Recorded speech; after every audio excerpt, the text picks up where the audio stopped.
udah 17:05, supaya kita nggak berlama-lama lagi, kita mulai aja ibadah kita ya. Aku serahkan kepada MC kita hari ini. Silakan Mevi.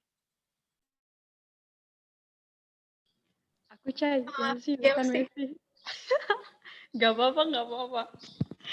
Oke, terima kasih Cai. Shalom dan selamat sore untuk kita semua. Senang rasanya bisa bertemu dengan teman-teman pada hari ini. Sebelum kita masuk dalam BS kita pada hari ini, mari kita mengambil sikap saat teduh. Saat teduh dimulai.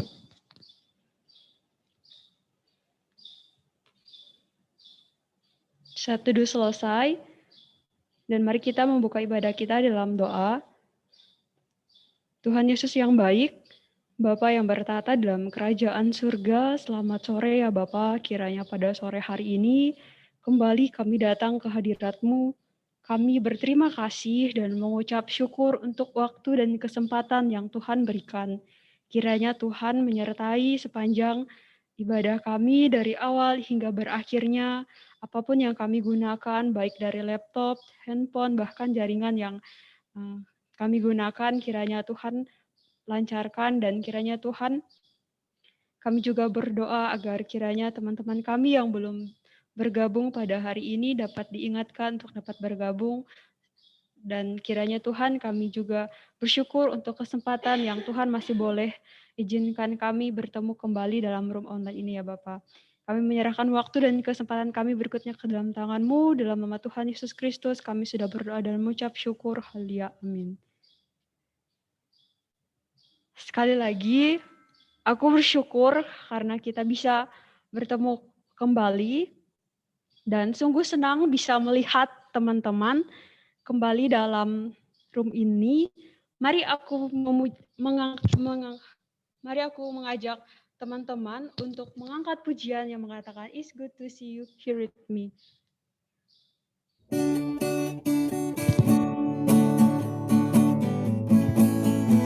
It's good to see you here with me. I'm so glad that you've came. It's good to see you here with me. I'm so glad that you've came. The Lord loves you, so do I. The Lord loves you, so do I. It's good to see you here with me. I'm so glad that you've came. It's good to see you here with me. I'm so glad that you've came. It's good to see you here with me. I'm so glad that you came. The Lord loves you, so do I. The Lord loves you, so do I. It's good to see you here with me.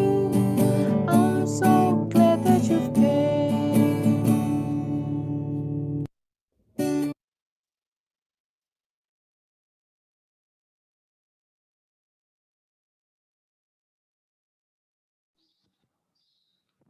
Kepada yang men-sharingkan kontak kampus, saya persilahkan.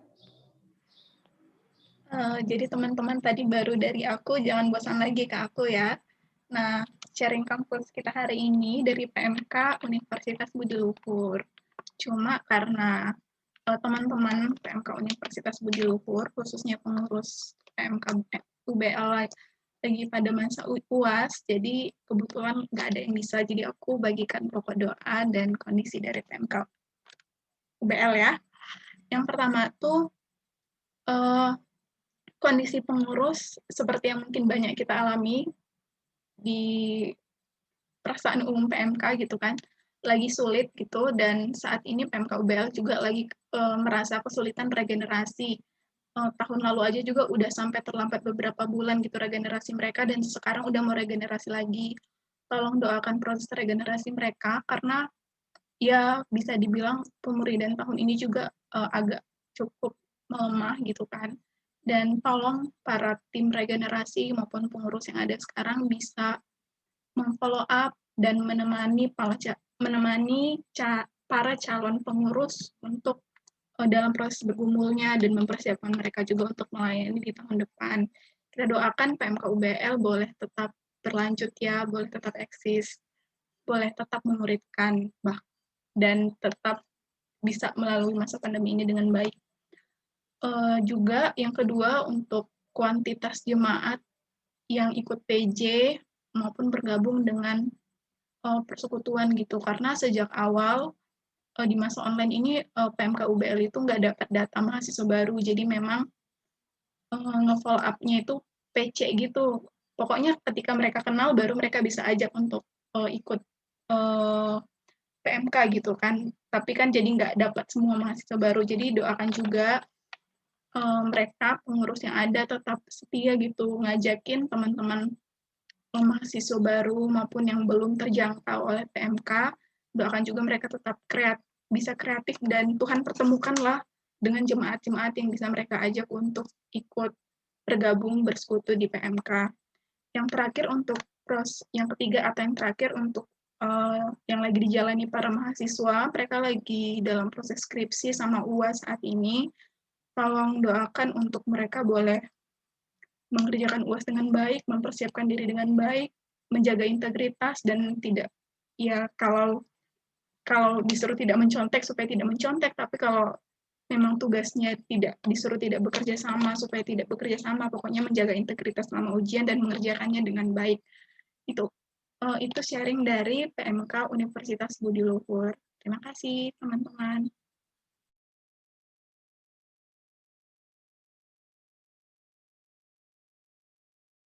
Kepada pendoa syafaat, saya persilahkan.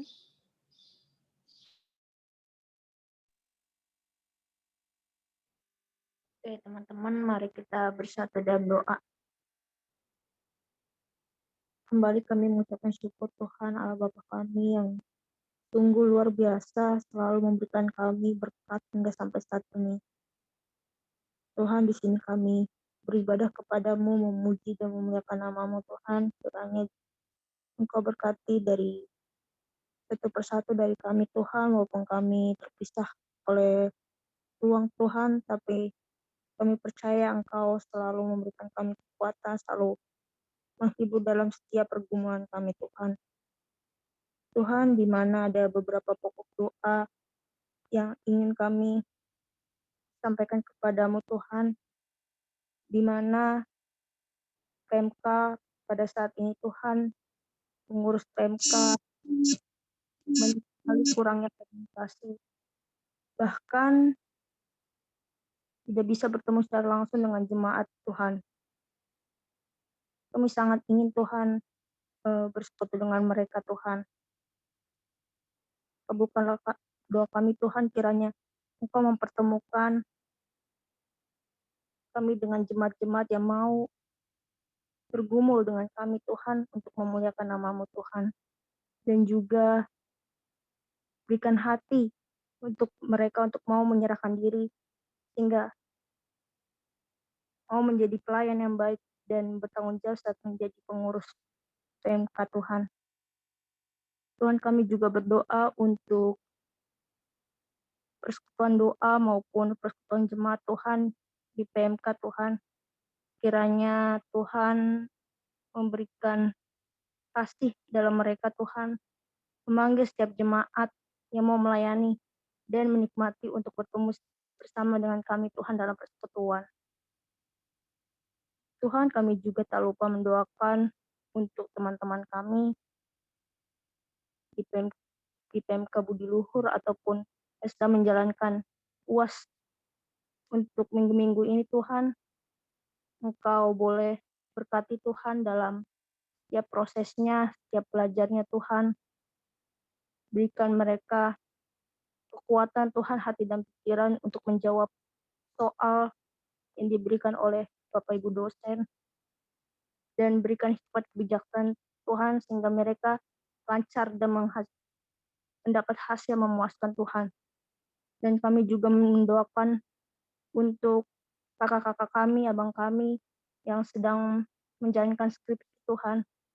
Engkau lancarkan, berikan yang terbaik, kasih yang terbaik untuk mereka sehingga mereka bisa membanggakan kedua orang tua mereka Tuhan.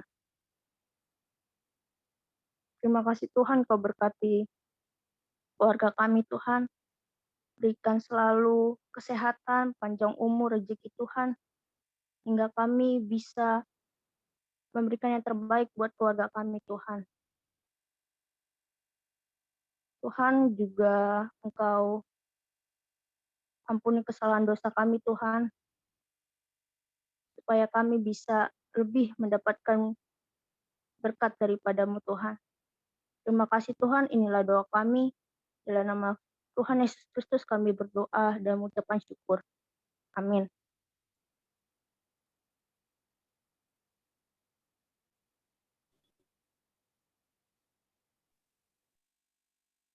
Kita dengarkan warta, boleh next slide. Oke teman-teman, kita mau mengucap syukur dan mengucapkan terima kasih. Teman-teman boleh sampaikan di kolom chat maupun bisa kasih reaction-nya untuk kakak abang dan teman-teman kita yang melayani hari ini. Ada pembawa firman Kak Sabto, ada MC Kak Yelsi dari UKI 2018, musik Kak Eze dari UKI 2017, singer ada Eva Talia Kristina dari STMI 2019, Aser atau pewarta ada aku sendiri dari STAN 2018, terus doa syafaat, tadi ada teman kita Jessica dari STMI juga 2019, dan sharing kampus dari teman-teman PMK UBL yang sedang ujian saat ini. Boleh ucapkan terima kasih ya, kita boleh menikmati pelayanan mereka dan mendengarkan kondisi mereka. Boleh next?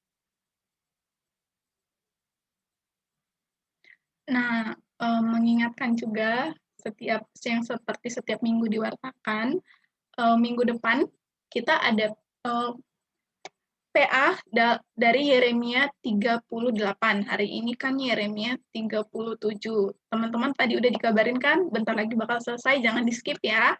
Terus juga kalau mau lihat rekaman eksposisi maupun ibadah PMKJ yang lain, boleh lihat di YouTube Perkantas Jakarta. Nanti lihat di bagian mahasiswa ya teman-teman. Juga bisa akses beberapa resource rekaman maupun pokok doa Buletin Nehemia via Linktree PMKJ yang ada di bio PMKJ, di bio Instagram PMKJ, boleh dilihat itu alamat IG-nya. Nah, di Buletin Nehemia ini, kita mau mendoakan, mau tahu, kita mau peduli juga dengan kondisi pengurus PMK ataupun pelayanan mahasiswa di kampus lain. Jangan lupa didoakan ya teman-teman di waktu-waktu pribadinya. Dan ada yang baru loh di Buletin Nehemia. Boleh next? Apa itu? Ini dia. Apa ini? Ya, jadi aku baca dulu ya. Yang baru itu adalah Buletin Doa Nehemia PMKJ Dudu. Dari untuk dengan ucapan. Dudu sebagai media jemaat untuk saling menguatkan dan mendoakan. Nah, jadi teman-teman, ini nanti jarkomnya akan di-share lagi sama teman-teman pengurus PMKJ di grup masing-masing. Teman-teman boleh titip pesan, boleh titip doa, maupun ya sebagainya gitu, boleh titip semangat sama teman-teman pengurus lain, maupun pengurus PMK sendiri juga boleh sih, lewat Buletin Nehemia, nanti akan dikasih link Gcom-nya. Be excited ya teman-teman. Oke, boleh next. Ya, sekian warta kita. Terima kasih kepada MC aku. Persilakan kembali. Terima kasih, Cai.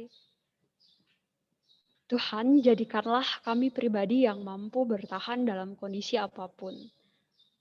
Saat kami mengeraskan hati kami, kiranya Tuhan biarkan lembutkanlah hati kami. Mari aku mengajak kita untuk mengangkat pujian yang mengatakan, Lord, let my heart.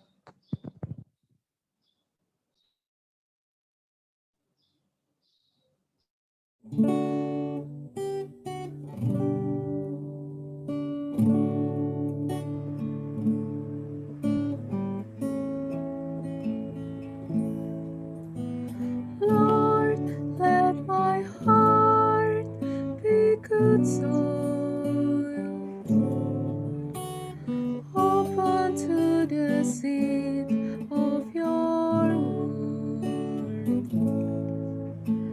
Lord, let my heart be good soil where love can grow and peace is understood. When my heart is hard, break the stone away. When my heart is cold, warm it with the day. When my heart is lost, lead me on your way. Lord, let my heart, Lord, let my heart, Lord, let my heart be good soil.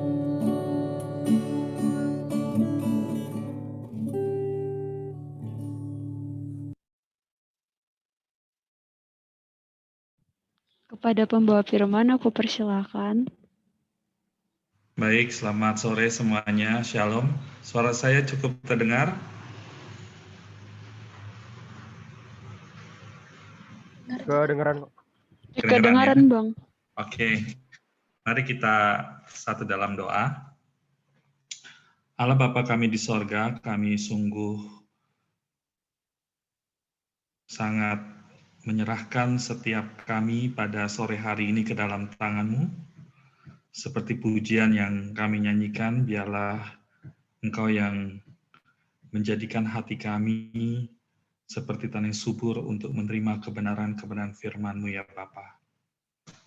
Kiranya Tuhan yang sudah menghadirkan dalam persekutuan PMKJ pada hari ini, kami dari berbagai kampus, biarlah Engkau yang berkenan untuk berbicara pada kami. Biarlah kiranya ketika kami menyempatkan diri untuk mengikuti PMKJ ini, kami sungguh-sungguh merindukan sapaan dari Tuhan. Dan Kau yang tolong kami ya Bapa, berikan kepada kami terus kerinduan, semangat yang menyala-nyala untuk belajar firman-Mu, dan juga untuk memikirkan apa yang kira-kira bisa kami lakukan untuk pertumbuhan iman kami, dan juga untuk perbaikan dan pertumbuhan pelayanan di kampus kami masing-masing, maupun di kota Jakarta ini ya Bapa. Ya Bapa, biarlah kiranya Engkau yang boleh berkenan hadir, Sang Firman, berbicaralah pada kami semua ya Tuhan. Biarlah Roh Kudus yang menerangi setiap hati dan pikiran kami. Tolong hamba-Mu untuk dapat membagikan sesuai dengan apa yang Kau mau saja, tutupi segala kelemahannya. Pimpin setiap kami di tempat kami masing-masing. Biarlah Roh Kudus boleh hadir di setiap ruang-ruang kami. Juga jaringan internet, biarlah kiranya Tuhan yang berikan yang terbaik pada kami, sehingga firman dapat diberitakan dengan leluasa pada sore hari ini. Berfirmanlah ya Tuhan, karena kami sungguh siap untuk mendengarnya. Dalam nama Tuhan Yesus kami berdoa dan menyerahkan pemberitaan firman ini. Amin. Baik, teman-teman, adik-adikku, selamat sore ya. Kita akan melanjutkan pembahasan Yeremia seperti yang tadi Cai bilang ya, memang loncat-loncat, tetapi saya kira ini sudah dipilih beberapa bagian yang dipandang sebagai mewakili mungkin ya dari pembahasan Yeremia yang panjang. Dan saat ini kita masuk Yeremia 37. Buat saya yang menyiapkan bukan bagian yang mudah ternyata. Yeremia 37 ya, kita siapkan. Bisa ditampilkan ya slide-nya. Ada ya slide-nya, tadi saya sudah kirim ya. Saya kasih judul Zedekia dan Yeremia ya. Kalau teman-teman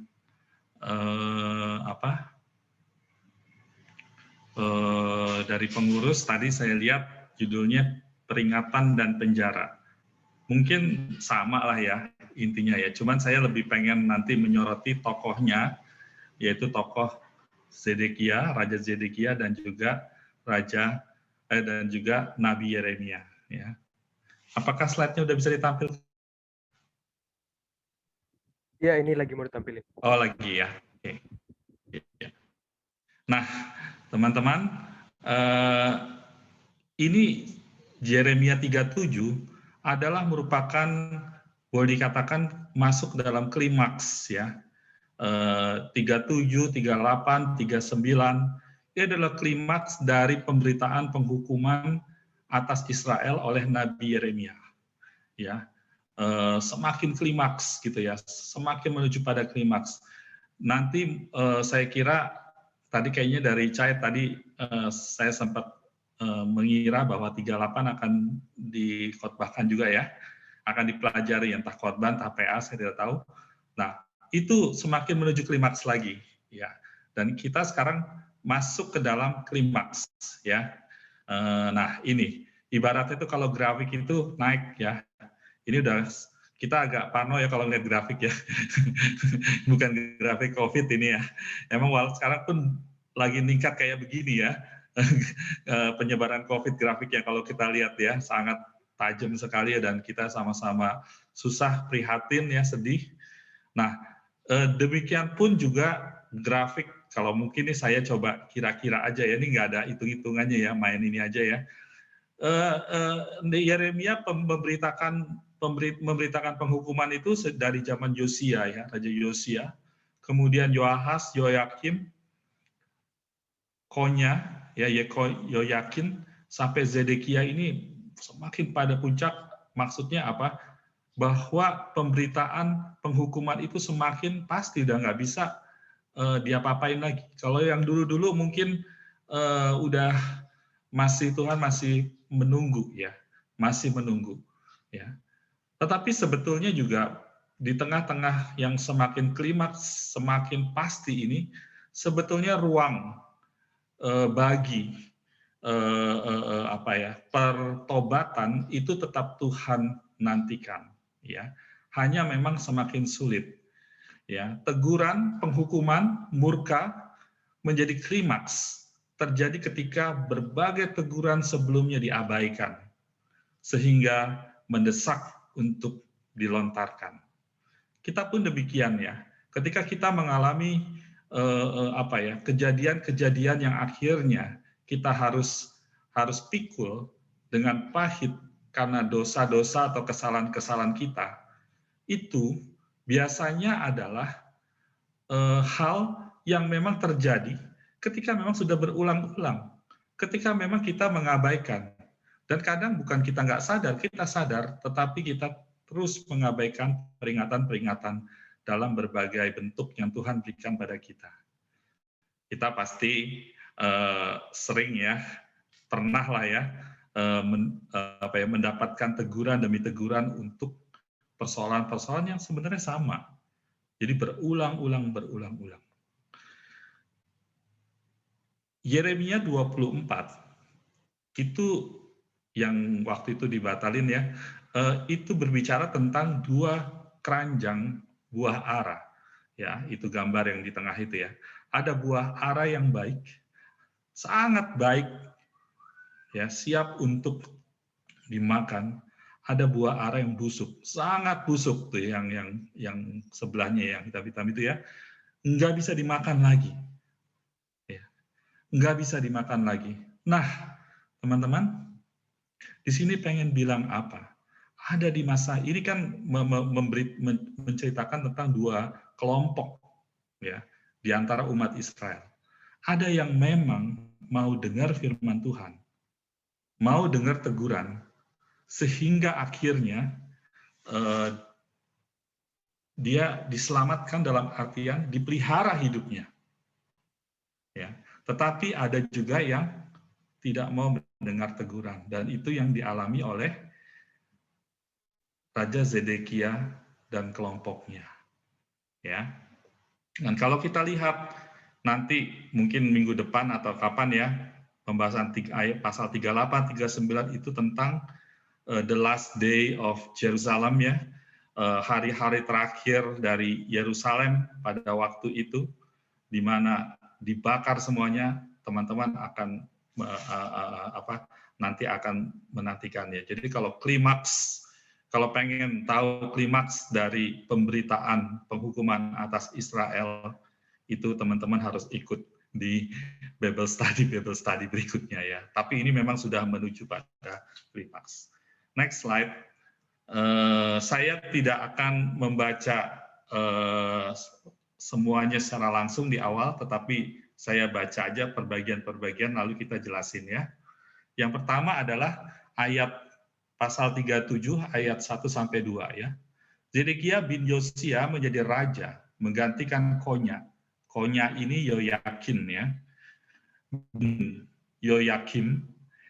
Nebukadnezar raja Israel telah mengangkat dia, yaitu Zedekia, menjadi raja atas negeri Yehuda. Tetapi baik ia, baik pegawai-pegawainya maupun rakyat negeri itu tidak mendengarkan firman yang disampaikan Tuhan dengan perantaraan Nabi Yeremia. Nah, kalau kita lihat bisa diklik ya, ada skemanya. Nah, ini. Ya, kita lihat Zedekia ada di bagian paling kanan ya. Kanan itu Raja Zedekia. Itu sebenarnya kan dikatakan Zedekia bin Yosia. Dia adalah anak dari Raja Yosia. Ya, jadi ada 3 anak Raja Yosia yang menjadi raja. Yang pertama yaitu tidak lama setelah Yosia dibunuh oleh Firaun Neko, yaitu Raja Yoahas. Ya, tapi hanya memerintah 3 bulan, kemudian diasingkan ke Mesir. Lalu diangkatlah adiknya namanya Yoyakim, mungkin abangnya kali ya, abangnya ya. Soalnya umurnya dikatakan 25 tahun ya. Itu diangkat menjadi raja cukup lama, 11 tahun. Ya, Yoyakim ini juga bin Yosia. Kemudian begitu Yoyakim dibunuh oleh Babel ya pada penyerangan yang pertama, kemudian diangkatlah anaknya Yoyakin yang disebut Konya. Nah, Yoyakin sangat muda, hanya memerintah 3 bulan, ya, dan kemudian dibuang ke Babel. Nah, kelompok Raja Yoyakin inilah yang memang sebagian besar dengan pengikut-pengikutnya yang mereka mau ke Babel, entah terpaksa, entah ya udahlah begitu ya. Tapi firman Tuhan kan memang sejak dari awal bilang bahwa kalian akan dibuang ke Babel. Dan kita tahu, nanti mungkin saya tidak tahu dibahas atau tidak, Yoyakin memang Tuhan pelihara hidupnya sampai tua di Babel.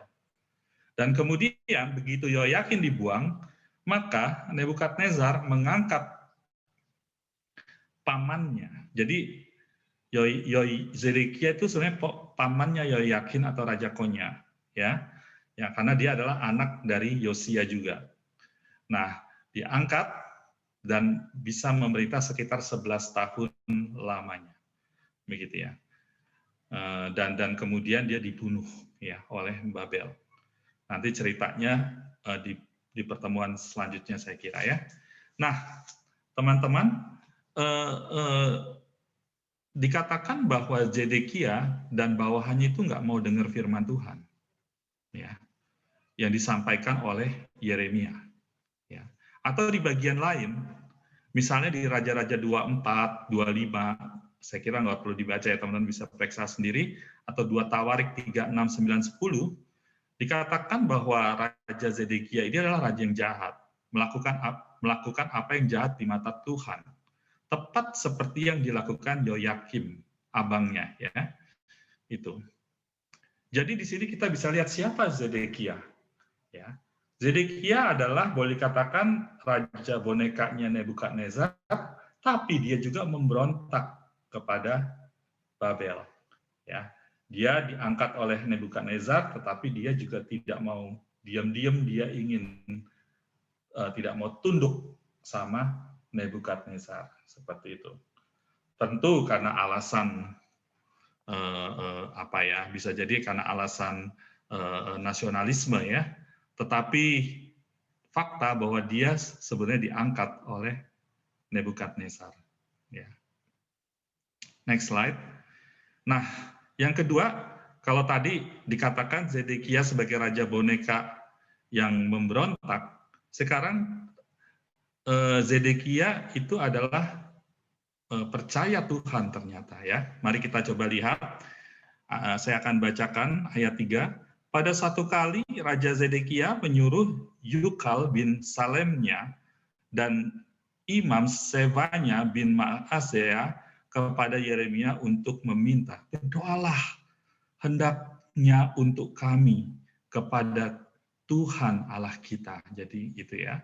Adapun pada waktu itu Yeremia masih bebas pergi datang di tengah-tengah rakyat. Ia belum dimasukkan orang ke dalam penjara.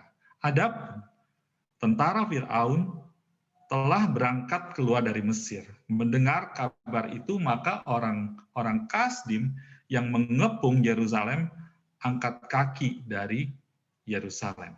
Lalu datanglah firman Tuhan kepada Nabi Yeremia, bunyinya, beginilah firman Tuhan Allah Israel kepada Raja Yehuda, yang menyuruh kamu kepadaku untuk meminta petunjuk.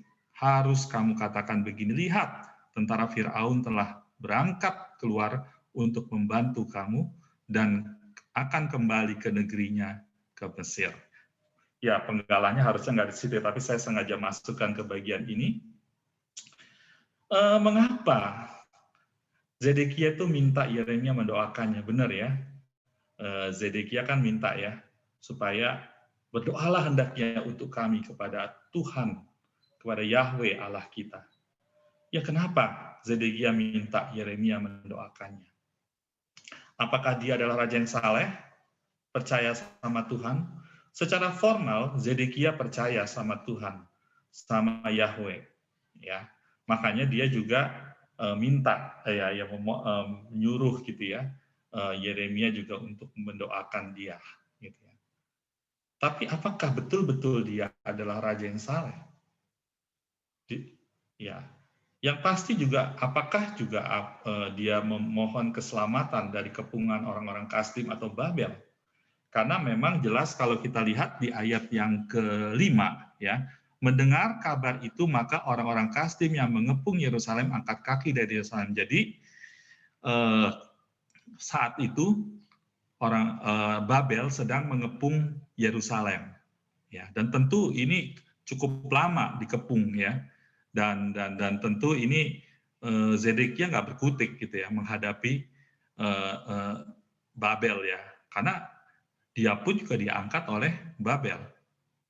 Ya, berdoa untuk apa? Tidak jelas di sini sebenarnya ya. Pokoknya suruh berdoa gitu ya.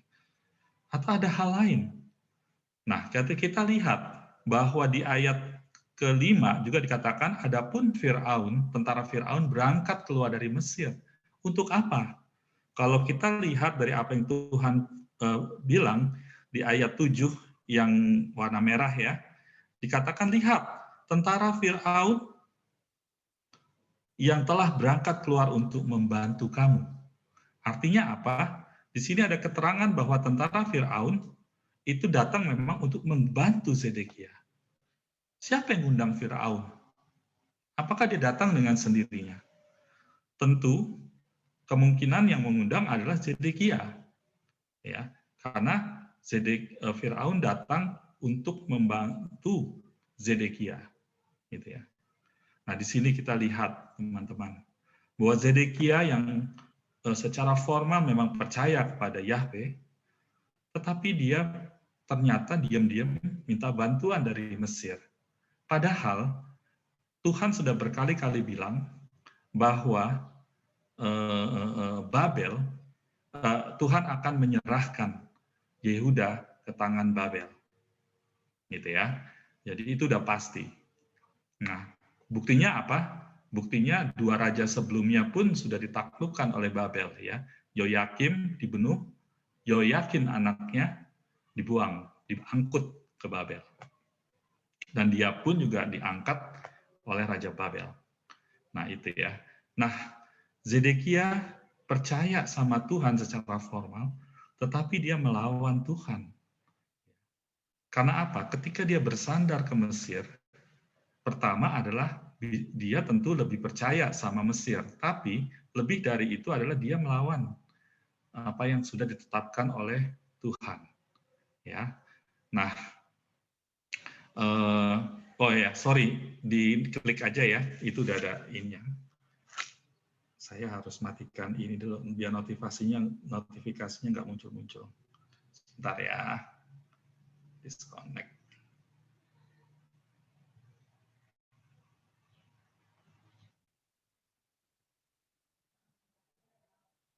Sorry. Ini kok nggak keluar ya. Nah, itu ya.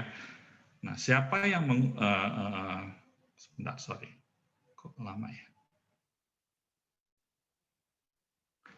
Coba diklik lagi.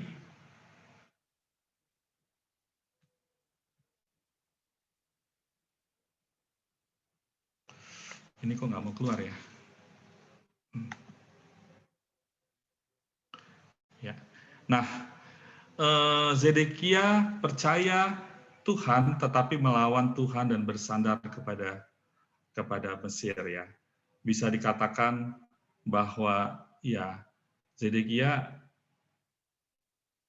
berdoa tetapi justru bersandar pada yang Mesir, dan bahkan dia berdoa tetapi yang dia doakan, taruhlah kalau misalnya yang dia doakan adalah supaya dia dihindarkan dari Babel, berarti dia berdoa yang bertentangan dengan maksud Tuhan, gitu ya. Karena Tuhan bermaksud untuk tetap Babel akan mengalahkan Yehuda, begitu ya. Nah, yang menarik juga di sini, teman-teman, bahwa ketika dikatakan di ayat 4, adapun pada waktu itu Yeremia masih bebas pergi di tengah-tengah rakyat ya, ia belum dimasukkan ke dalam penjara. Jadi sampai saat itu Yeremia itu belum ditangkap ya. Jadi dengan kata lain memang di zaman Zedekia lah nanti Yeremia akan ditangkap. Jadi dia yang meminta Yeremia untuk berdoa, dia pun juga yang nanti akan menangkap Yeremia. Ya, jadi seperti judulnya pada bagian ini, Zedekia percaya Tuhan tetapi bersandar pada Mesir. Oke, next slide. Nah, kalau begitu, hal apa yang kita dalam hal apa saja kita seperti Zedekia, ini peringatan buat kita ya. Yang pertama, apakah kita sama seperti Zedekia, ya dia memberontak terhadap yang mengangkat, berarti masalah integritas ya. Ya, apakah kita juga mengalami kondisi seperti itu, sedang bermasalah dengan integritas kita, ya, loyalitas dan seterusnya. Tapi lebih dari itu memang firman ini pengen bilang bukan persoalan loyalitas dia kepada Babel, tetapi ya sebenarnya di balik itu dia melawan firman Tuhan. Ya, next ya. Zedekia melawan firman Allah untuk menerima penghukuman melalui Babel. Ya, artinya apa? Zedekia menentang peringatan dan tegurannya. Apakah saat ini kita juga dalam situasi seperti itu? Kita merasa kok Tuhan menghalang-halangi mungkin rencana-rencana kita. Ya, kita merasa kok nggak pas apa yang kita alami dengan yang kita inginkan mungkin, walaupun dan tentu kita inginkan itu pasti baik ya menurut kita. Sehingga kita kok komplain sama Tuhan. Atau kita sedang dalam situasi di mana sepertinya Tuhan banyak menegur kita, tetapi kita tetap ngebandel, ya. Dan teman-teman bisa pikirkan gitu ya, dalam kondisi kita masing-masing, juga saya gitu ya. Ketika saya memikirkan bagian ini, saya harus akui ada beberapa yang saya tahu ya sebetulnya Tuhan nggak suka dan salah gitu ya, tetapi saya tetap ngebandel gitu ya. Nah, berarti ya kita sebenarnya nggak lebih kurang lebih sama gitu ya dengan Zedekia, nggak lebih baik gitu ya. Ini karena kita bukan raja aja ya. Kalau kita menjadi raja dalam posisi yang top gitu ya, bisa jadi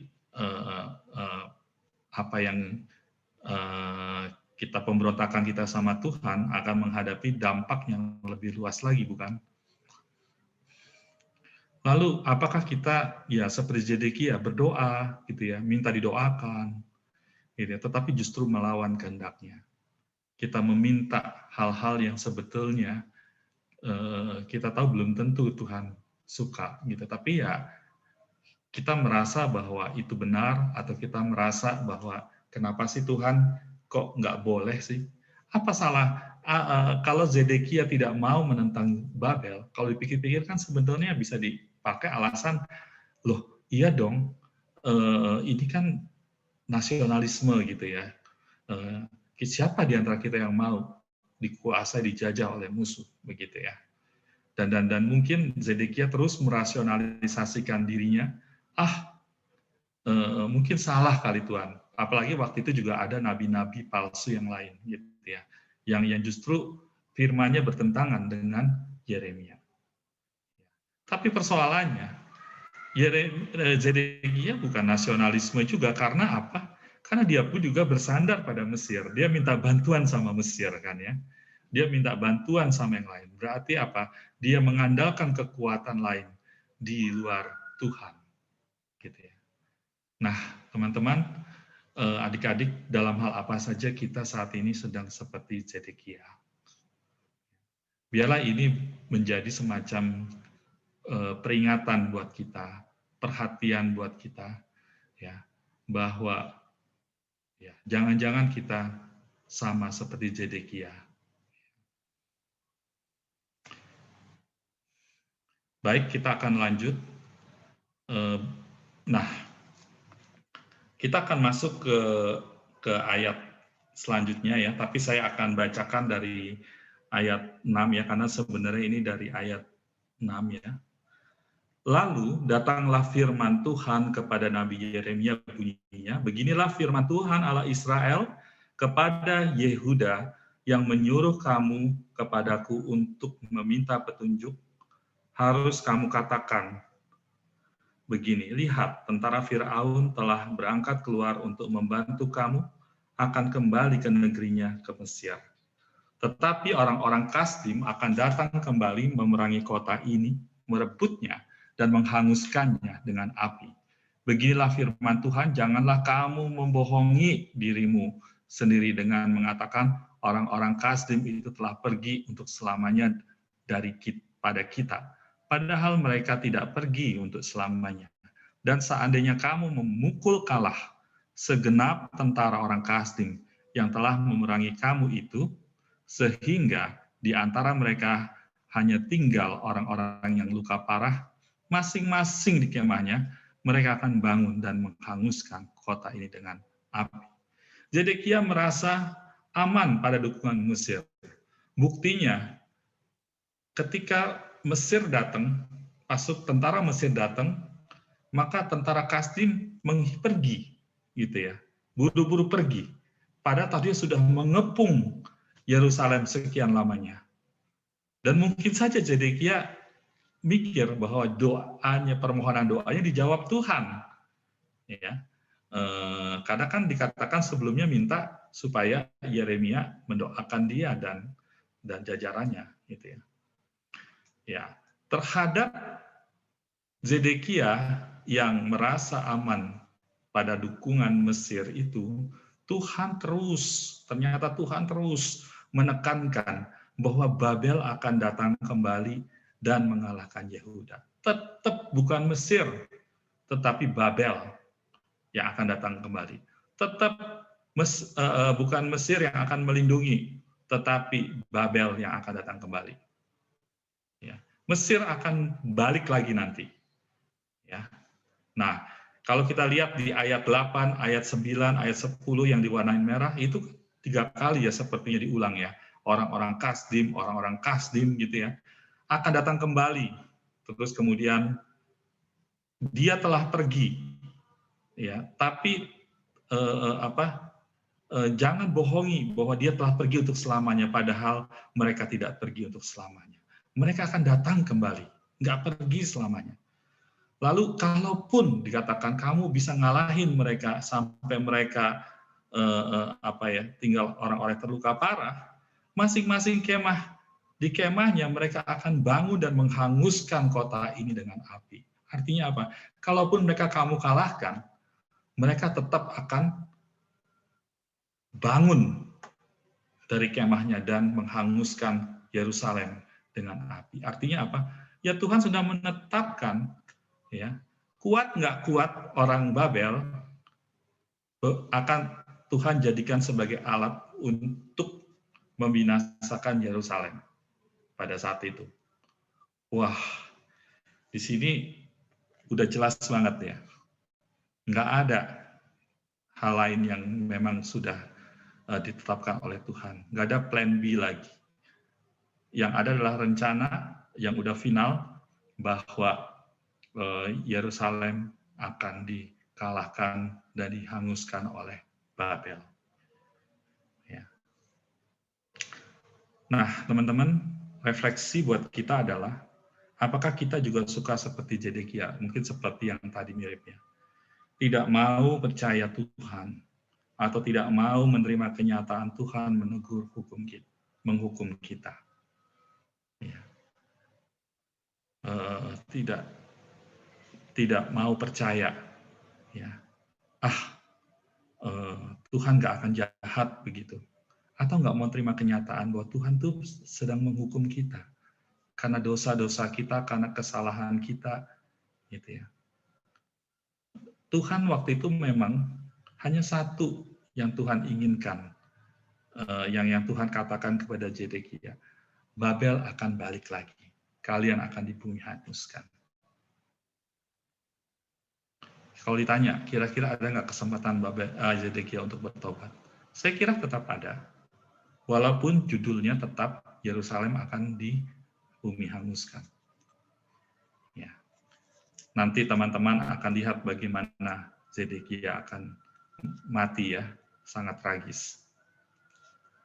Saya nggak tahu sih, tapi itu ya mudah-mudahan bisa ada ya di pasal 38 dan seterusnya ya. Tapi juga bisa dicari di 2 Raja-Raja dan 2 Tawarikh ya teman-teman. Lalu yang berikutnya adalah tidak mau, slide sebelumnya masih yang kedua ya, tidak mau tahu perintah Tuhan. Ya, apakah kita juga suka seperti Zedekia yang nggak mau tahu perintah Tuhan? Udah. Jadi kita itu seperti yang digambarkan sebagai keranjang buah yang berisi buah ara yang busuk. Jadi kalau ditanya, ada 2 keranjang buah ara yang dilihat oleh Yeremia di Yeremia pasal 24 itu. Siapakah yang digambarkan sebagai keranjang buah ara yang busuk? Itulah Zedekia dan kawan dan antek-anteknya dan pengikut-pengikutnya. Ya, mereka orang yang udah nggak mau tahu lagi, nggak mau dengerin lagi peringatan dari Tuhan. Jadi teman-teman, kalau kita sudah diperingatkan oleh Tuhan berkali-kali, dan sampai pada titik di mana kita bisa menjadi seperti buah ara yang busuk, yang nggak bisa diapa-apain lagi. Jadi selagi masih ada peringatan itu, dan masih ada kesempatan untuk berubahlah. Saya kira pesan dari bagian ini adalah di situ. Ya, pesan yang secara mikronya buat kita ya. Tetapi pesan yang secara makronya adalah, yang lebih luasnya adalah yaitu bahwa Yerusalem tetap akan dibumi hanguskan oleh Babel. Apa yang digariskan oleh Tuhan sejak awal tidak berubah. Seperti itu teman-teman. Next slide. Nah, berikutnya ayat 11 sampai 16. Ini terkait dengan Yeremia ya. Saya akan bacakan. Ketika tentara orang Kasdim itu telah diangkat kaki dari Yerusalem, dan karena takut kepada tentara Firaun, maka keluarlah Yeremia dari Yerusalem untuk pergi ke daerah Benyamin dengan maksud mengurus di sana pembagian warisan di antara kaum keluarga. Tetapi ketika ia sampai ke pintu gerbang Benyamin, maka di sana ada seorang kepala yang bernama Yeria bin Salemia bin Hananya. Ia menangkap Nabi Yeremia sambil berteriak, "Engkau mau menyeberang kepada orang Kasdim?" Dan sekalipun Yeremia menjawab, "Itu bohong, aku tidak hendak menyeberang kepada orang Kasdim." Tetapi Yeria tidak mendengarkan. Lalu ia menangkap Yeremia dan membawanya menghadap para pemuka di situ ya, di tanah Benyamin itu. Para pemuka ini menjadi marah kepada Yeremia. Mereka memukul dia, memasukkan ke dalam rumah tahanan, rumah panitera Yonatan. Adapun rumah itu telah dibuat mereka menjadi penjara. Nah, demikian halnya Yeremia masuk ke dalam ruang cadangan air di bawah tanah itu, dan lama Yeremia tinggal di sana. Ya, akhirnya memang seperti yang dikatakan di ayat 4, pada waktu itu Yeremia masih bebas, ya, bisa kemana-mana. Akhirnya Nabi Yeremia mengalami akhir dari masa kebebasannya. Di kampung, justru di kampung halamannya. Ketika dia pulang kampung di Anatot itu ya, dia sebenarnya pengen ada urusan keluarga tentang warisan ya, bagi-bagi tentang warisan lah ya. Dia difitnah, ya, dibilang membelot ke Babel. Walaupun sebetulnya Yeremia sudah membela diri bahwa dia tidak, itu bohong, gitu. Aku tidak ke sana gitu ya, menyeberang ke sana. Tetap dia nggak didengar dan ditangkap, bahkan membuat para pemuka yang sebetulnya saya kira masih kerabat dari Yeremia ya, para pemukanya ya, menjadi marah, memukulinya, dan bahkan memasukkan ke dalam penjara di ruang cadangan air bawah tanah di rumah Yonatan. Sebuah penjara yang sangat tidak enak, yang sangat membuat Yeremia menderita ya, karena ditaruh di ruang cadangan air bawah tanah. Ya, pasti lembab dan sangat tidak sehat ya. Nah, itulah yang dialami oleh Yeremia. Yeremia difitnah dan ditangkap. Ya. Hal ini kadang Tuhan izinkan terjadi pada hambanya. Ya. Tuhan juga pernah bilang kan kepada murid-muridnya ya, kalau kita coba lihat sejenak Matius 10 ayat 17 sampai 20 ya. Tuhan juga pernah bilang gitu ya kepada murid-muridnya. Tetapi waspadalah kepada semua orang, karena ada yang akan menyerahkan kamu kepada majelis agama, dan mereka akan menyesah kamu di rumah ibadatnya, dan karena aku, kamu akan digiring ke muka penguasa dan raja-raja sebagai suatu kesaksian bagi mereka dan bagi orang-orang yang tidak mengenal Allah. Apabila mereka menyerahkan kamu, janganlah kamu khawatir dan bagaimana yang akan harus kamu katakan, karena semuanya itu akan dikaruniakan kepadamu. Ya, seperti itulah ya.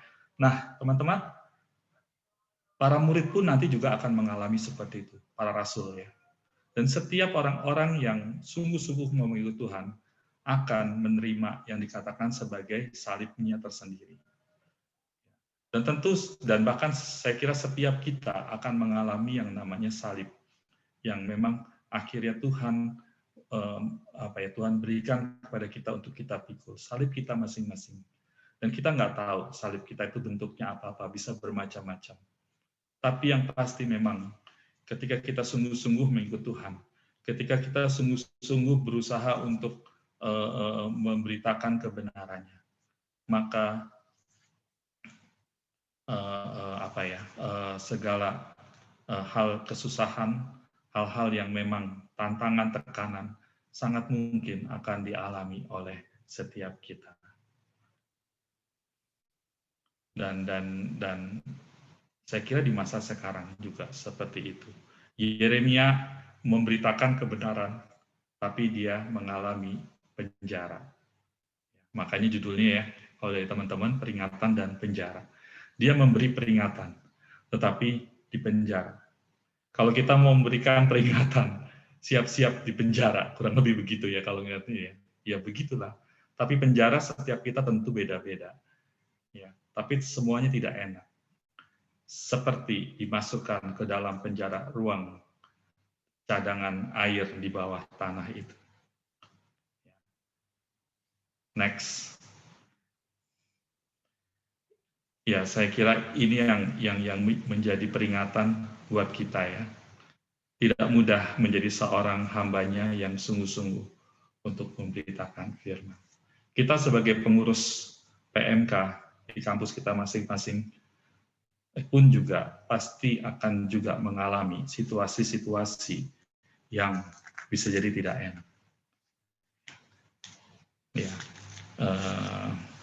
kalau kita sungguh-sungguh, semakin kita berjuang sungguh-sungguh, kemungkinan untuk itu semakin besar.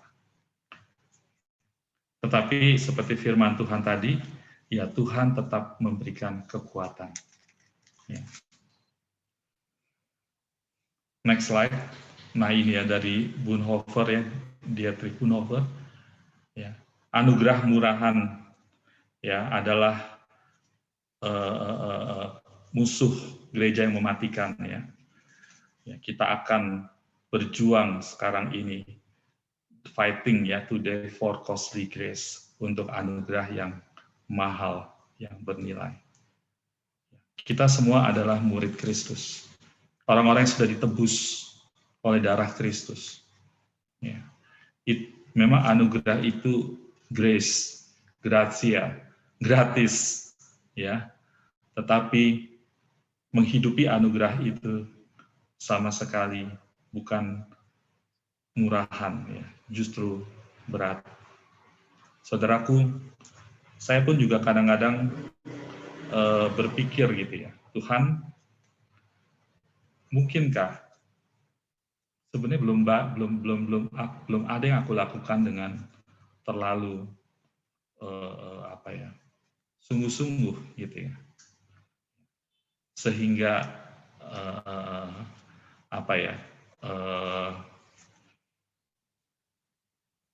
harga yang harus dibayar belum terlalu terasa. Ini sih saya ngomong begitu ya. Mungkin jangan-jangan saya sedang dalam kenyamanan, walaupun katanya sebagai hamba Tuhan, gitu ya. Kalau misalnya kita mau lebih lagi berjuang, kita akan melihat betapa sebetulnya tantangan pelayanan itu banyak. Tantangan pelayanan itu besar. Apalagi ketika kita melayani tengah pandemi ini, kita sudah tahu lah ya kesulitan-kesulitannya kayak apa ya. Dan teman-teman pasti jauh lebih tahu daripada saya karena teman-teman yang langsung menghadapi mahasiswa itu. Betapa sulitnya. Tapi kira-kira sampai titik mana kita bisa berjuang. Sehingga mungkin kita akan mengalami resiko-resiko yang tidak mengenakan. Tetapi kita yakin itu Tuhan mau. Dan Tuhan akan berikan kekuatan pada kita. Seperti yang Tuhan katakan di Matius 10 tadi ya, bahwa karena bukan kamu yang berkata-kata, melainkan roh Bapamu, dia yang akan berkata-kata di dalam kamu. Ada tantangan, ada bahaya, ada ancaman, tetapi ada juga penyertaan dan perlindungan yang dari Tuhan. Inilah yang coba dilakukan oleh hambanya Yeremia. Next slide. Bagian terakhir. Yeremia tetap konsisten dalam menyuarakan suara Tuhan. Saya akan bacakan, pada suatu kali Raja Zedekia menyuruh orang-orang mengambil dia. Lalu dengan diam-diam bertanyalah raja di istananya kepadanya, adakah datang firman dari Tuhan? Jawab Yeremia, ada. Lagi katanya bunyinya, engkau akan diserahkan ke dalam tangan Raja Babel. Kembali lagi, ya Yeremia, walaupun sudah ditangkap, kemudian diambil, dikeluarin, kirain Yeremia akan melemah. Tidak. Bahkan Yeremia tetap dengan jelas mengatakan bahwa engkau akan diserahkan ke dalam tangan Raja Babel. Kemudian berkatalah Yeremia kepada Zedekia, apakah dosa yang kuperbuat kepadamu, kepada pegawai-pegawaimu, kepada bangsa ini, sehingga kamu memasukkan aku ke dalam penjara?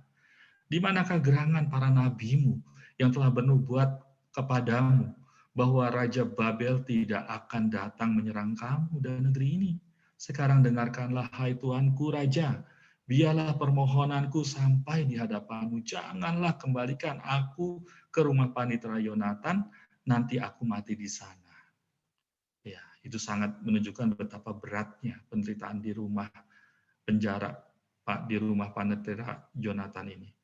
Dan Raja Zedekia memberi perintah, lalu orang menahan Yeremia di pelataran penjagaan dan memberikan setiap hari kepadanya sepotong roti dari tukang roti, sampai pada waktu segala roti habis di kota itu, baru nggak dikasih lagi ya.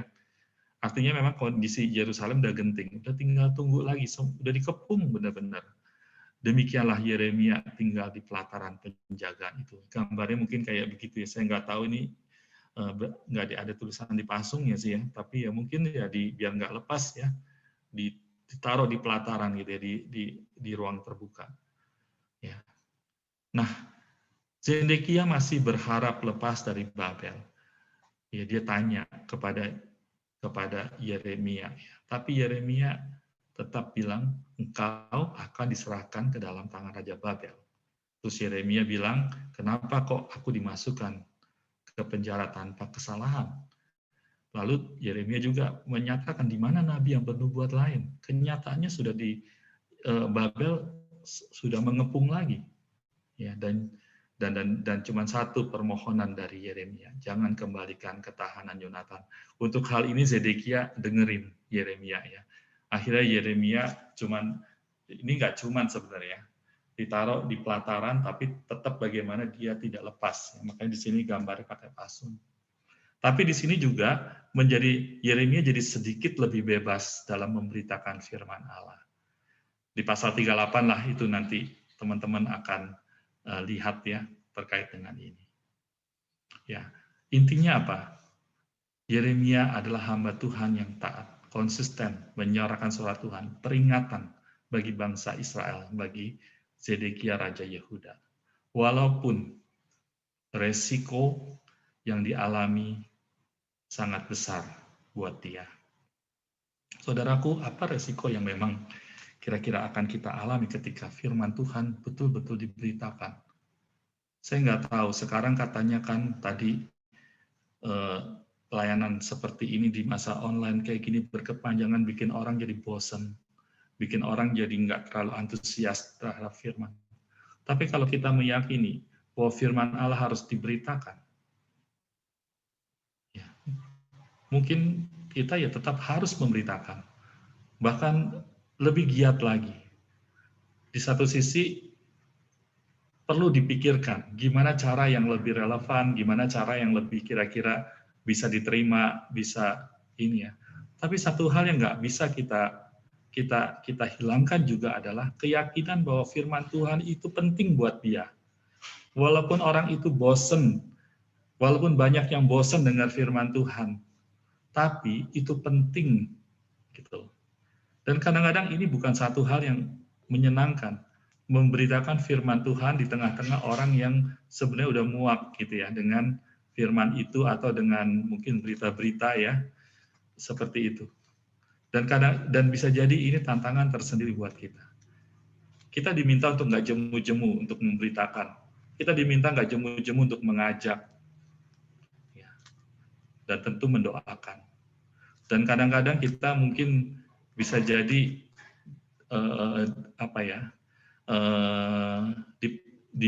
mendapat sikap yang kurang enak juga dari teman-teman kita, karena kita terlalu rajin dalam petik ya, menyampaikan, mewartakan dan sebagainya, gitu ya.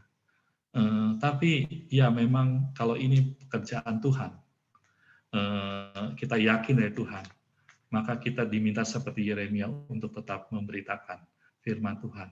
Betapapun firman itu adalah firman yang sangat tidak mengenakan, Yang menjadi berat buat Yeremia adalah karena dia harus memberitakan firman yang tidak menyenangkan buat Zedekia dan juga buat orang Israel. Ya.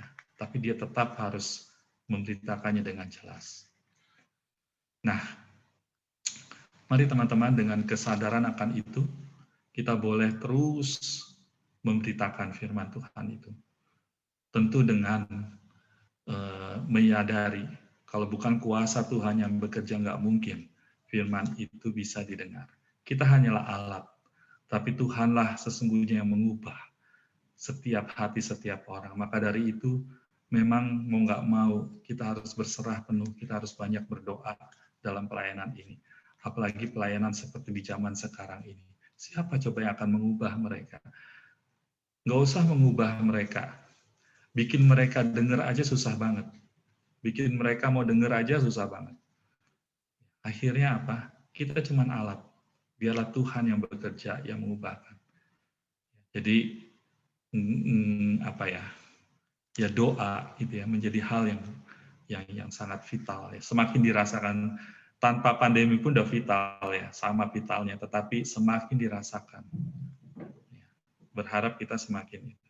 Dan juga tentu dengan memikirkan gimana ya cara yang lebih baik, cara yang lebih bisa masuk dan sebagainya. Ya, itu semuanya penting. Tapi satu hal yang pertama itu yang sangat penting, keyakinan akan firman Tuhan itu memang harus diberitakan, menjadi kebutuhan buat kita semua. Terakhir, next slide, in the last slide. Ya. Terakhir, iya. Ini refleksi buat kita, apakah kita membangun kerohanian kita di atas kesalehan yang dangkal, yang nggak mau terima teguran dan koreksi dari Tuhan. Ya. Banyak kesalehan dangkal dalam kekristenan. Ya. PMK harusnya tidak menjadi tempat yang sama, yaitu hanya mendemonstrasikan kesalehan yang dangkal. Ya. Kita diajarin gitu ya, kelompok kecil, small is beautiful. Kita diajarin bukan masalah kuantitas tetapi kualitas. Ya. Artinya apa? Kita nggak boleh dangkal. Kita nggak boleh. Kesalehan kita memang harus kesalehan yang timbul dari kesadaran, dari hati yang hancur di bawah salib Kristus. Mari kita sadari bahwa kita merindukan orang-orang yang semakin semakin sadar betapa dirinya itu nggak berarti dan betapa dirinya membutuhkan salib Kristus. Lalu yang kedua, apakah persekutuan kita sudah menjadi komunitas anak Tuhan yang otentik, di mana kita bisa bicara di mana kita bisa bicara apa saja, untuk sharing, untuk menegur dalam kasih. Nah ini juga ya, Zedekia nggak mau dengerin teguran, nggak mau tahu lagi. Di sini kita bisa lihat ya, tentu ini dalam hal ini bukan salah Yeremia, ya, karena memang Zedekia sudah mengeras gitu ya. Tetapi kita juga sering kali dengar ya dalam konteks kita saat ini, di mana persekutuan semakin dingin, di mana semakin sulit kita bisa percaya sama orang-orang persekutuan. Sehingga apa yang ada? Ya sudah, setiap hal-hal yang jangankan kita bisa sama-sama membahas hal-hal yang sensitif, hal-hal menegur dan sebagainya. Untuk kita membuka diri saja kita segan, udah males. Ya. Nah, saya kira persekutuan yang kuat adalah, yang baik adalah ketika bisa menjadi komunitas anak Tuhan yang otentik, di mana kita bisa bicara apa adanya, sharing, menegur dalam kasih, nggak baperan dan sebagainya. Dan ini penting. Lalu yang ketiga, apakah persekutuan kita sudah menghasilkan persekutuan sudah menghasilkan murid-murid yang mau bayar harga, menegakkan kebenaran dalam perkataan dan perbuatan. Ini seperti Yeremia tadi. Kita merindukan PMK kita, kampus, itu menghasilkan murid-murid ya, yang mau bayar harga, menegakkan kebenaran dalam perkataan dan perbuatan. Yang keempat, terakhir, ya semoga kita bukanlah seperti sekeranjang buah ara yang busuk ya, seperti di gambar itu, yang udah nggak bisa diapa-apain lagi untuk bertumbuh dalam Tuhan. Tapi kita menjadi seperti sekeranjang buah ara yang baik itu. Sekali lagi mungkin dalam tulisan yang lain terkait dengan cheap grace, ya Dietrich Bonhoeffer juga bilang cheap grace is a grace without discipleship. Ya, akhirnya ya dikatakan seperti itu. Ya, anugerah murahan itu seperti anugerah tanpa pemuridan. Ya, saya kira ketika kita memperjuangkan pemuridan di kampus kita itu kita sudah berada di jalur yang tepat. Karena kita sedang coba untuk membangun bukan hanya kesalehan yang dangkal, tetapi kesalehan yang lebih dalam. Hanya kita tahu memang begitu banyak kendala-kendala dalam pemuridan saat ini. Tapi biarlah kita terus berjuang ya, untuk terus bagaimana merindukan pemuridan yang lebih dalam lagi. Walaupun di situasi seperti ini, di mana sangat sulit untuk membangun pemuridan secara dalam. Tapi Tuhan yang memerintahkan, Tuhan yang pasti juga akan memberikan kekuatan, karena nggak ada mustahil kan bagi Tuhan. Jadi saya kira ini yang bisa kita renungkan pada sore hingga malam hari ini. Biarlah kiranya kita boleh semakin menjadi murid-murid Kristus yang semakin dalam di hadapan Tuhan. Amin. Apakah masih ada waktu untuk tanya jawab atau sudah selesai?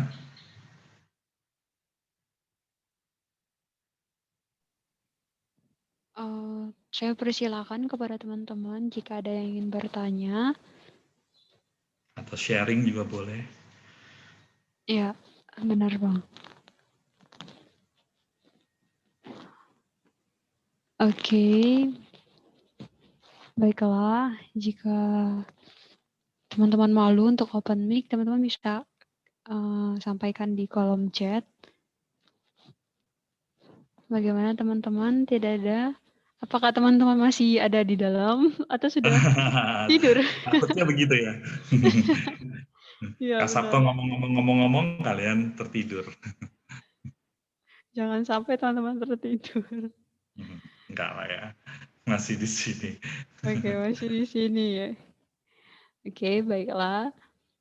Sebelumnya terima kasih untuk Kak Septo yang sudah menyampaikan firman Tuhan. Kalau dari aku pribadi, yang aku diingatkan lagi tentang dua kepribadian dari satu sisi yang taat dan satu sisi yang tidak taat gitu. Dan sebenarnya mungkin relate dengan kehidupan aku dan teman-teman, tapi teman-teman tidak bisa untuk sharing, tidak apa-apa. Untuk menutup firman Tuhan kita pada malam hari ini, aku persilakan kepada Kak Septo untuk memimpinnya di dalam doa. Saya persilakan. Mari kita satu dalam doa.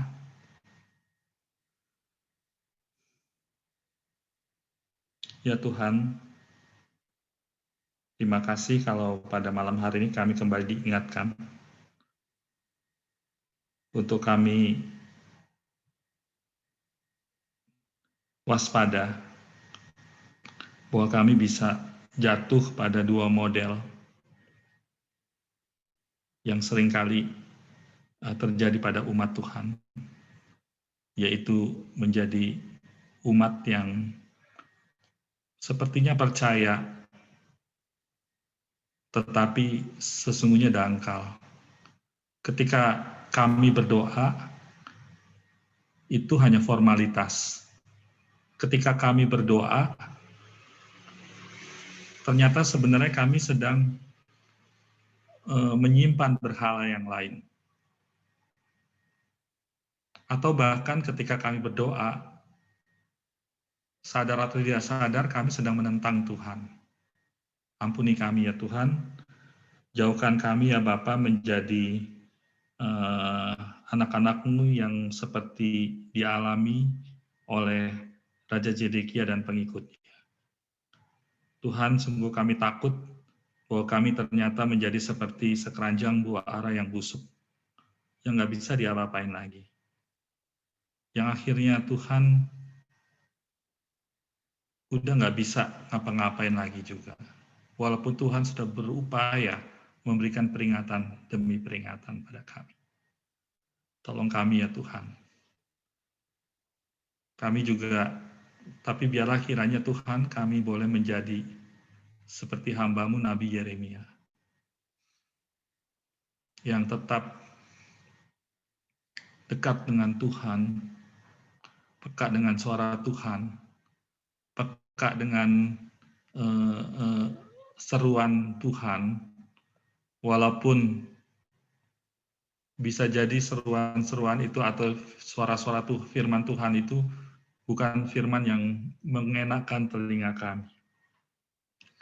Dan bahkan kami rindu ya Bapak, kami boleh menjadi seperti Yeremia yang tetap mau taat, setia memberitakan firman Tuhan sekalipun tidak mengenakan telinga orang-orang yang mendengarnya.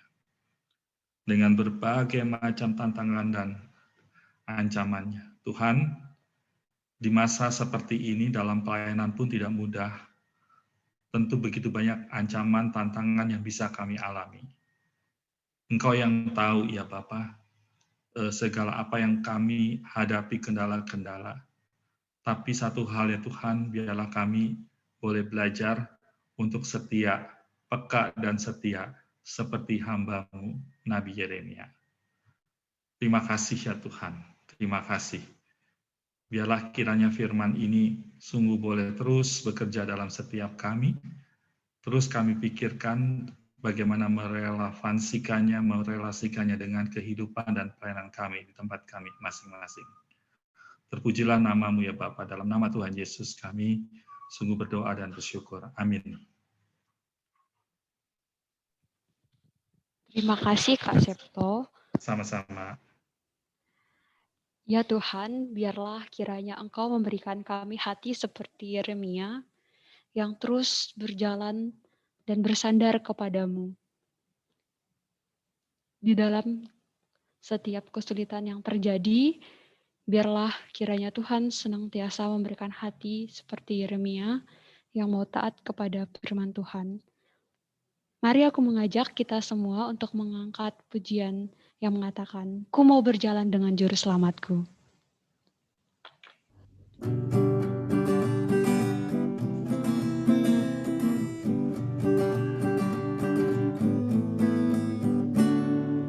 Ku mau berjalan dengan juru selamatku di lembah gelap di badai yang menderu. Aku takkan takuti bahaya apapun bila ku dibimbing tangan Tuhanku. Ikut Tuhan Yesus, ku tetap mendengar dan mengikutnya. Ikut Tuhan Yesus, ya kemana juga ku mengikutnya.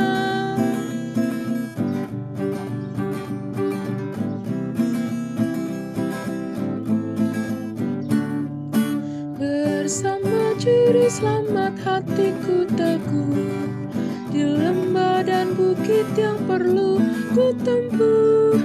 Tuhanku membimbing aku pada jalannya, yang menuju rumah Allah yang bakal. Ikut Tuhan Yesus, ku tetap mendengar dan mengikutnya. Ikut Tuhan Yesus, ya kemana juga ku mengikutnya. Untuk menutup bebas tadi kita pada malam hari ini, aku persilahkan kepada Kak Septo untuk menutupnya. Baik, mari kita satu dalam Tuhan. Mari kita satu dalam doa.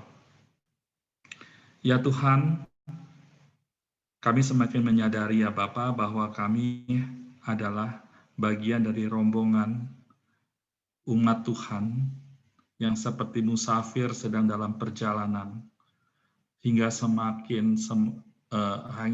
dekat menuju ke rumah Bapa. Kami menyaksikan ya Tuhan di masa-masa seperti ini, perjalanan yang tidak mudah. Tapi selagi Kau berikan kami kesempatan untuk hidup, maka kami sedang dalam iringan-iringan itu. Ada juga di antara teman-teman kami, mungkin orang-orang yang dekat dengan kami, yang sudah sampai kepada rumah itu. Tetapi kami, sekali lagi, masih terus berjalan. Biarlah kiranya Tuhan, di tengah-tengah perjalanan ini, kami boleh memaknainya dengan bagaimana kami mengisinya, menghidupinya dengan sebaik-baiknya sesuai dengan yang Tuhan mau. Kami sadar betapa lemahnya kami seringkali lebih mengikuti jalan-jalan kami yang kami pikirkan, lebih mengikuti kedagingan kami juga ya Tuhan, kami mohon ampun. Untuk itu ya Bapa, biarlah kiranya di akhir dari persekutuan ini, biarlah Tuhan yang memimpin menolong setiap kami, untuk kami dapat kembali dalam track yang benar. Kami sebagai pengurus di PMK kami masing-masing, baik di kampus, di PMKJ, kami sebagai staf, sebagai alumni, kami boleh menapaki jalan kami masing-masing yang sesuai dengan panggilan yang Tuhan berikan pada kami masing-masing. Tolong teman-teman sebagai pengurus untuk betul-betul seperti yang firman Tuhan yang kami dengar pesankan, untuk dengan setia memperdengarkan suara Tuhan, firman Tuhan itu. Di tengah-tengah situasi yang tidak mudah ini ya Bapa. Biarlah ini boleh menjadi perjuangan kami. Tantangan yang Tuhan izinkan terjadi pada kami. Tapi kami tidak takut dan kami tetap terus merindukan, memperjuangkan yang terbaik supaya semakin banyak orang mendengarkan firman. Terutama teman-teman kami mahasiswa yang sejujurnya kami banyak di antara kami belum saling ketemuan karena situasi pandemi ini. Tetapi itulah yang Tuhan sediakan pada kami untuk kami kerjakan, untuk kami layani. Kami rindu ya Bapa. Biarlah dengan kesetiaan ini, maka Tuhanlah yang memberikan kekuatan. Tuhanlah yang memberikan kepada kami pertolongan demi pertolongan di mana kami merasa sulit untuk memberitakan firman, di mana kami merasa sulit untuk mengajak teman-teman kami datang ke persekutuan tempat kami masing-masing. Biarlah kami tidak skeptis, kami tidak putus asa ya Bapak di tengah situasi yang seperti ini. Inilah doa kami ya Bapak. Sekali lagi kami bersyukur atas persekutuan Bible Study PMKJ pada malam hari ini. Biarlah Tuhanlah sendiri yang terus menggenapkan kami dengan sukacita yang melimpah yang daripada Engkau. Terima kasih Bapa, dalam nama Tuhan Yesus kami sungguh berdoa dan bersyukur. Amin. Terima kasih.